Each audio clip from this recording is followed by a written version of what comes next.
AK ലോഹിതദാസിന്റെ സംവിധാനത്തിൽ 2003 തിയേറ്ററിൽ എത്തിയ ചിത്രമാണ് ചക്രം. പൃഥ്വിരാജ് സുകുമാരൻ നായകനായി എത്തിയ ചിത്രം താരത്തിന്റെ കരിയറിലെ മികച്ച ചിത്രങ്ങളിൽ ഒന്നാണ്. തന്റെ കരിയറിന്റെ ആ ഘട്ടത്തിൽ ലോഹിതദാസ് എന്ന ജീനിയസായ സംവിധായകൻ ഒരു സിനിമയിലേക്ക് വിളിച്ചതാണ് ഏറ്റവും വലിയ കാര്യമെന്ന് പറയുകയാണ് പൃഥ്വിരാജ്.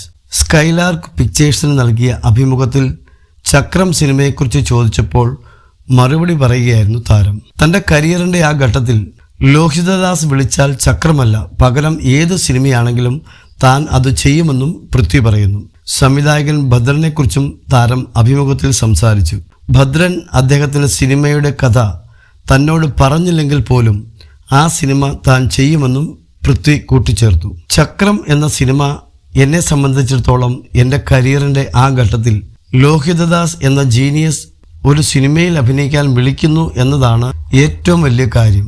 അത് ചക്രമല്ല, ഏത് സിനിമയാണെങ്കിലും ഞാൻ ചെയ്യും. ഭദ്രൻ സാർ എന്നെ ഒരു സിനിമയിൽ അഭിനയിക്കാൻ വിളിക്കുന്നു. ആ സിനിമയുടെ കഥയൊക്കെ എന്നോട് പറഞ്ഞതാണ്. ഇനി കഥ എന്നോട് പറഞ്ഞില്ലെങ്കിൽ പോലും എന്തു തന്നെയാണെങ്കിലും ഞാനത് ചെയ്യുമെന്ന് എൻ്റെ മനസ്സിൽ തീരുമാനിച്ചു കഴിഞ്ഞു. കാരണം അതൊക്കെ എനിക്ക് ലഭിക്കാവുന്ന വലിയ എക്സ്പീരിയൻസ് ആണ്. ലോഹി സാറിൻ്റെ കൂടെയും ഭദ്രൻ സാറിൻ്റെ കൂടെയും കമൽ സാറിൻ്റെ കൂടെയുമൊക്കെ ഒരു സിനിമയിൽ വർക്ക് ചെയ്യുകയാണ് കരിയറിലെ എൻ്റെ ഇയർലി റിഫയർമെൻറ്റ്സ്. അതുപോലെ രഞ്ജിയേട്ടനാണ് എന്നെ സിനിമയിൽ ഇൻട്രൊഡ്യൂസ് ചെയ്യുന്നത്. ഇതൊന്നും വലിയ തീരുമാനങ്ങളല്ല, അതൊക്കെ ഭാഗ്യം മാത്രമാണ്. അതിനപ്പുറത്തേക്ക് ഒന്നുമില്ല, പൃഥ്വിരാജ് സുകുമാരൻ പറഞ്ഞു.